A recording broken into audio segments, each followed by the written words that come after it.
Hey guys, Mike here. Next weekend I'm joining some bushcraft buddies of mine for 2 nights out in the woods, and it's a special fisherman survival challenge.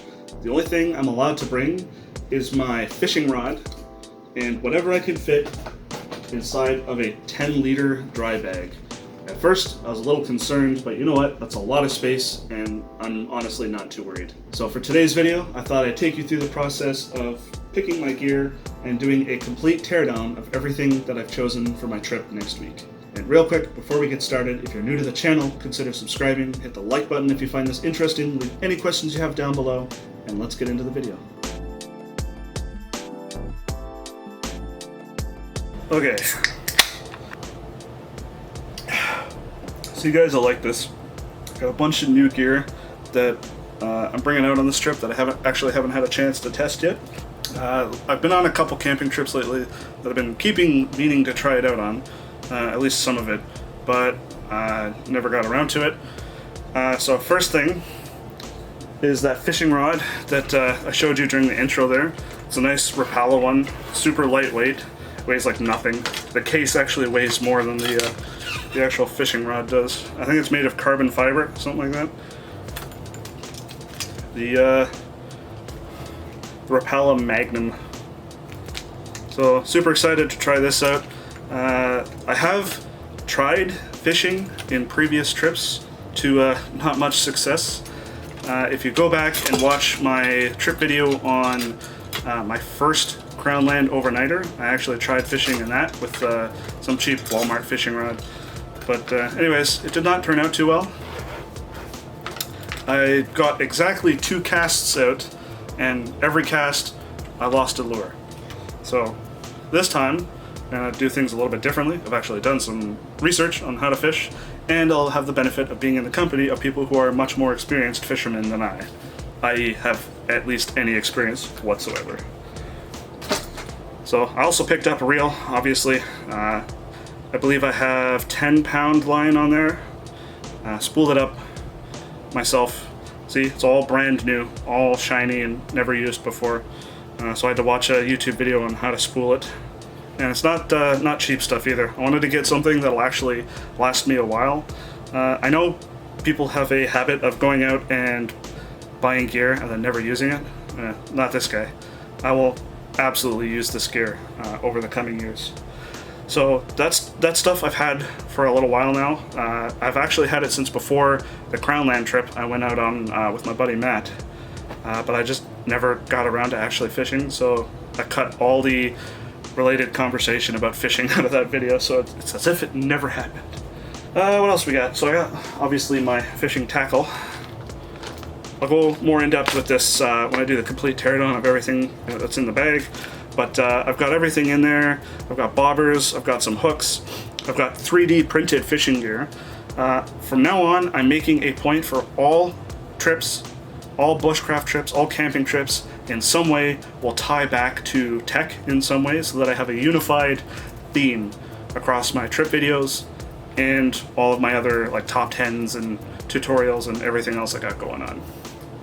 So 3D printed fishing gear is a good way to bridge that gap for this particular trip, which is the survival fishing snap card that you've seen in my survival tin teardown, which I'll actually link on the screen right there. Be sure to check that out if you want to see what's in that, because that will actually also be coming in this kit, which I will get to in a bit. So fishing tackle, again, I don't really know what I'm doing with fishing tackle, so I kind of have an assortment of stuff in there, so we'll see how it works. I've also got just the tiniest little bug net for my head, because apparently the black flies and mosquitoes and deer flies and horse flies are going to be absolutely crazy in the coming week. So in addition to that, just today I actually went out and I got myself not only a proper pair of bush pants, rather than using some crappy Walmart ones that were not the greatest for drying off and retaining heat at night. So I got myself, I think the brand's called Cool. Yeah, let's see the price tag on that. Ugh. So I got those. I've not worn those yet because I just picked those up today. And I also got myself a bug shirt. I have a proper bush shirt now, so I can actually not wear random t-shirts out there. So this will stop the bugs from biting through my shirt. I can actually roll up the sleeves if I need to. This was actually, all the clothes were actually on sale since we're kind of coming off of the pandemic. So a lot of businesses have stuff on sale to try and not go out of business. Also today, I picked up the tiniest sleeping bag. Look at this. Look at this sleeping bag. It's so tiny. It's only good for a comfort rating of down to about 10 degrees Celsius. But it's the middle of summer. I don't foresee it getting much cooler than that. And in the event it does, like hot rocket or something. So, tiny sleeping bag. I was just going to go with a bivvy, but then my buddy Tell, who's a part of the group that I'm going out with, told me about this nice little sleeping bag that was on sale. So I picked this up for 30 bucks. And this will be my first time using it. Here. Just as a quick comparison compared to my old sleeping bag, my old summer bag, the one I got from sale, which had the zipper break on like the first time I used it, was not too happy about that. I managed to repair it, but it's still kind of acting funky. So you can see it's much smaller, not rated for as cold a temperature, obviously, but again, this is for the summer. And lastly, it's not something that's particularly meant for fishing or camping or really being in the bush itself. It's more so filming equipment. I picked myself up my first big boy drone. I got a DJI Mavic Mini for filming some sick shots while I'm out in the woods. And yes, obviously I'm going to be very attentive to where I choose to fly, as you cannot fly any drones in any of Parks Canada properties. Fun fact for all my fellow Canadian bushcrafters out there. So I got the drone, controller, batteries, the whole kit. So I'm bringing all of this with me because the 10-liter dry bag stuff only accounts for like stuff meant for the trip. I'll have my full filming setup, the drone, and it's actually funny because I strongly suspect that all my filming gear will actually weigh more than my actual camping gear on this trip, which is just something amusing to think about.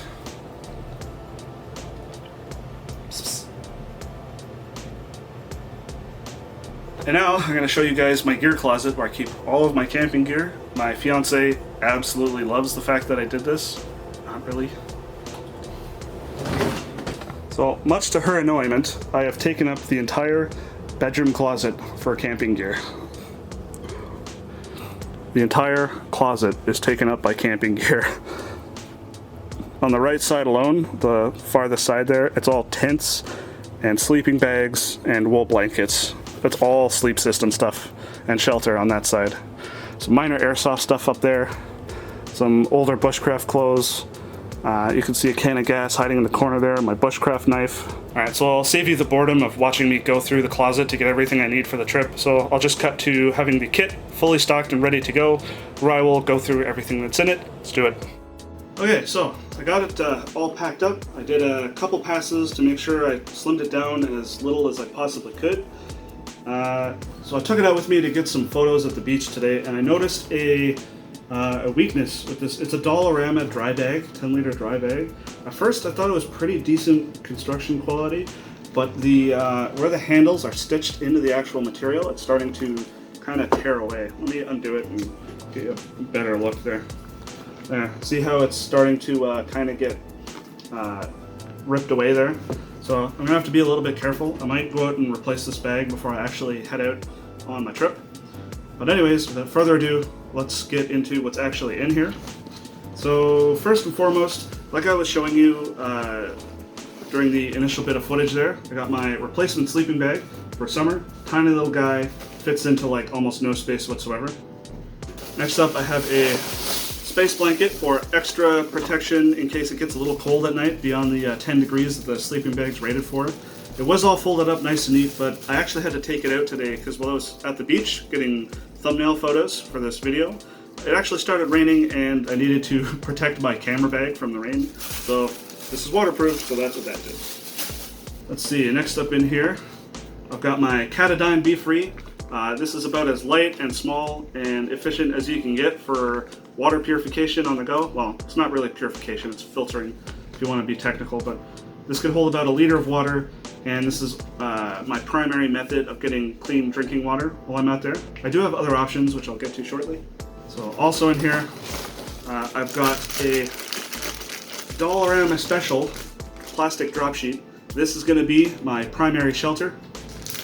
It is 8 feet by 12 feet, so I might double it up and just make it about half that size, because I don't think I need such a ridiculously large shelter. It's prone to ripping and tearing, so I might have to be a little bit careful about A, keeping it anywhere near the fire, and B, just anything that can fall from trees or anything in my own kit that could scratch it up, because it's not very durable, but it is waterproof and it protects me from the rain. Next up in here, I was going to omit bug spray, but after speaking with people in the group going to the same event, they suggested that I do bring some bug spray, so nothing crazy. It's about half a bottle of this bug spray here that I had hidden away in my closet. Next up here is a whole bunch of stuff stuffed inside of my food pot. So I've got my ferro rod in case I need that to start a fire. I've got that head net that I was showing you before. I've got 4 coffees because I double up on coffees in the morning, so I'm there for 2 nights, which means 2 mornings, 2 coffees. I've got 2 packs of beef jerky stuffed in there, which is already starting to get a little oily in there, but yeah, it's beef jerky. I can either eat that as is or toss into my North Sidekick meals. And ooh, I can smell that, so I don't think the Ziplock's actually done up all the way. Anyways, cooking oil for my North Sidekick meals. I've got 2 packs of oatmeal. I know most people would say that this is breakfast, but I prefer to eat a really large and hearty breakfast and leave these to the PM so that I still get some calories in me, but I'm not eating a huge, gigantic meal. It's still enough for me to digest overnight and generate some body heat if need be, but not ridiculously big where I'm going to be like lethargic. So oatmeal will actually be my dinner. And then I decided to not use my main Stanley Adventure Camp Cook Set pot, which if you're interested on a review on that, I'll pop that up in the corner right there. But instead, I am using, I got this as part of my battle box. I think it was the first battle box that you get if you subscribe. And it's just a larger, more squat cooking pot. So this gives me a little bit more options, especially if I catch any crayfish or fish and I need to cook them, which I will get a little into that shortly. 1 single alcohol wipe. Well, it's not alcohol, it's a disinfectant wipe, but in case I get a cut or scrape or something. Someone there will have a full first aid kit, but I figured, at least I should have at least 1 alcohol wipe of my own in there. I will have my first aid kit in my car, which will be about 1 kilometer away from the campsite, so in the rare event that I get injured and I need a first aid kit, I just have to somehow make it back to my car. Next up is the rest of my food. I initially had more food than this, but I cut it down. I'm not very confident in fishing because A, I've never really been out fishing before. Well, that's really the only reason. So I have no idea if I'm going to catch anything.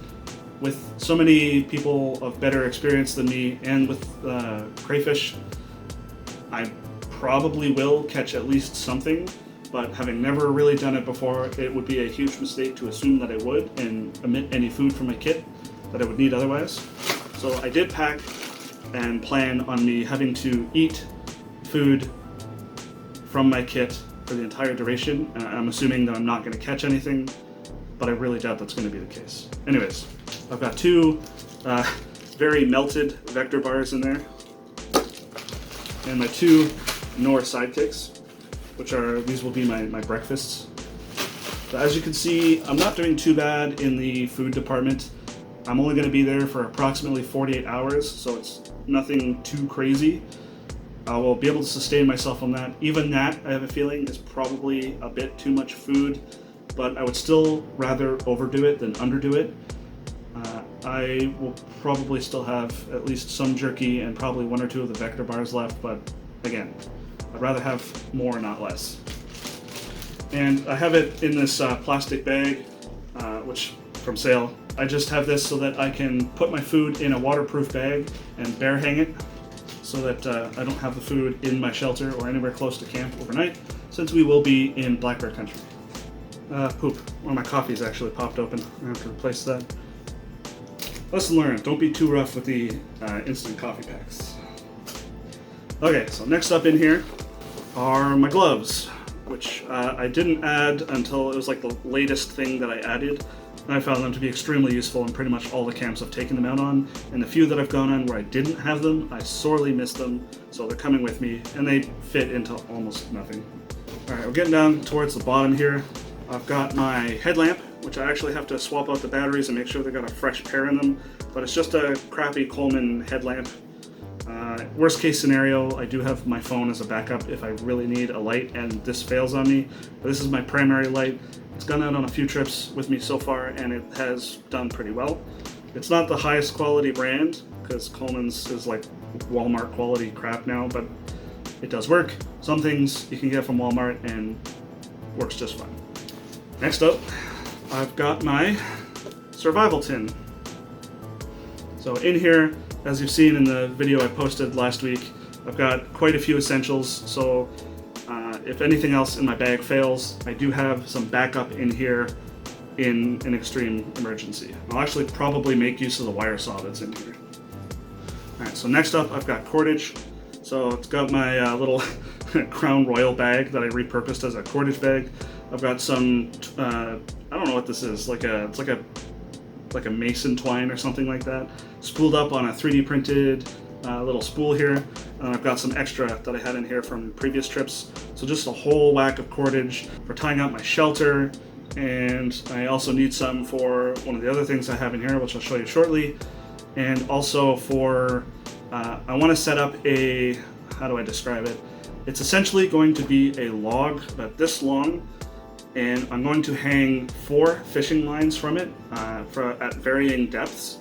And I'm going to leave that floating out in the water, anchored down with like a rock or something, and then a line tied to the shore so I can pull it back in. As far as I can tell, it's legal under Ontario's fishing regulations as long as I don't exceed 4 hooks on it. Obviously, if that method turns out to not be legal, I won't be doing it, and someone in the group who's more experienced than me will let me know. But I actually did research it. I looked around. I could not find anything stating that anything of the sort was necessarily illegal. Closest thing I could find was that you can't use spring-loaded devices like those little fishing yo-yo reels. Those, since those are spring-activated, those are not legal to use. But this is just hooks free dangling in the water from a log. Nothing crazy. Also in here, I did have my shemag, which was a little big and bulky, and I didn't really need something so big and bulky, so I actually took that out and took the bandana that I had in my everyday carry bag, and plug for another one of my videos. If you want to see everything I carry in my EDC bag, check out that video there. So this will be useful for drying myself off, filtering water if my primary Katadyn filter fails, or I just need a little bit of extra warmth, or if I need to hot rocket if it gets a little cold at night and the rest of my sleep and shelter system is not sufficient. Also got my cutlery, minus my butter knife because I don't really need that. Just got my fork and spoon. These go with me on like every trip. Just a simple pair of stainless steel cutlery that I got from Dollarama, and these have lasted me on every trip I've been out so far, and they're holding up just fine. I like to iterate some things from Dollarama. They're perfectly fine to use, they'll last you a while. You just got to use your head and think about which Dollarama camping stuff will work for you and which ones won't. But anyways. Alright, what else do I got in here? It looks like I've got my fishing tackle. So, let's see if I can give you a little bit of a close-up here. Alright, so what do I got in there? I've got some spoons, I've got a stringer line, I've got some leaders with swivels on the end, I've got some normal hooks, I've got some weighted hooks. I don't see any weights in there. Okay, I do have some weights in there. I might have to add some in because I'll need some of those. What else do I have in there? I've got some bobbers and a whole bunch of different lures. I've got some of those scented ones. I've got ones that twirl in the water as you pull it in. I'm sorry, I'm not a fisherman. I don't know the actual name for them, so apologies if I sound dumb. And I've got some of my 3D printed fishing survival snap card stuff in there. And I was in Dollarama, and I saw these, I think the brand was like Montoy or something, and it was these little rubberized, like, here, I'll show you, like these little rubberized, one's a snake and the other's like a grub. They're not meant for fishing, but I figured it'd be pretty funny to bring these out with me and see how they work for fishing. So while I'm out on the trip next week, I'm actually going to make a few casts with these on the line and see if these can actually catch anything. It's just cheap dollar store toys. So I don't know if I'll catch anything, but it'll at the very least be amusing. So that's pretty funny. Alright, what else do I got in here?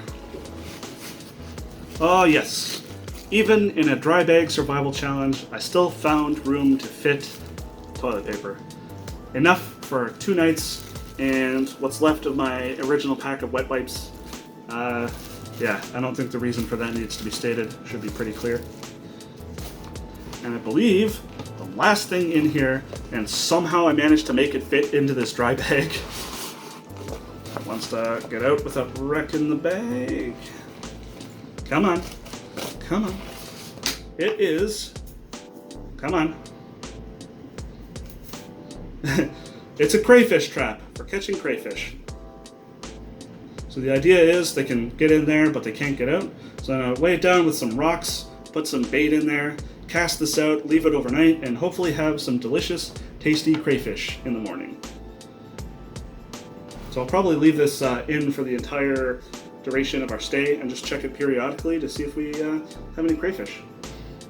This is basically a lazy way of being able to get food if I can't actually catch any fish through the normal fishing method.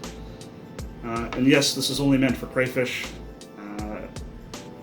I'm not trying to catch minnows or any live bait or anything, just trying to catch crayfish, which as far as I know, there's no regulations for other than having a specifically sized net, which I made sure this one was within Ontario's net regulations. I made sure it was under the maximum net size for crayfish. And then, of course, when you're out in the bush, everything counts as gear, so obviously the bag itself is also part of my kit. So I can stuff this with leaves and use this to lie on if it gets really cold, or I can make a pillow out of it, or I could store water in it. As far as I know, there's no leaks in towards the bottom, it's just towards the top where the rips are.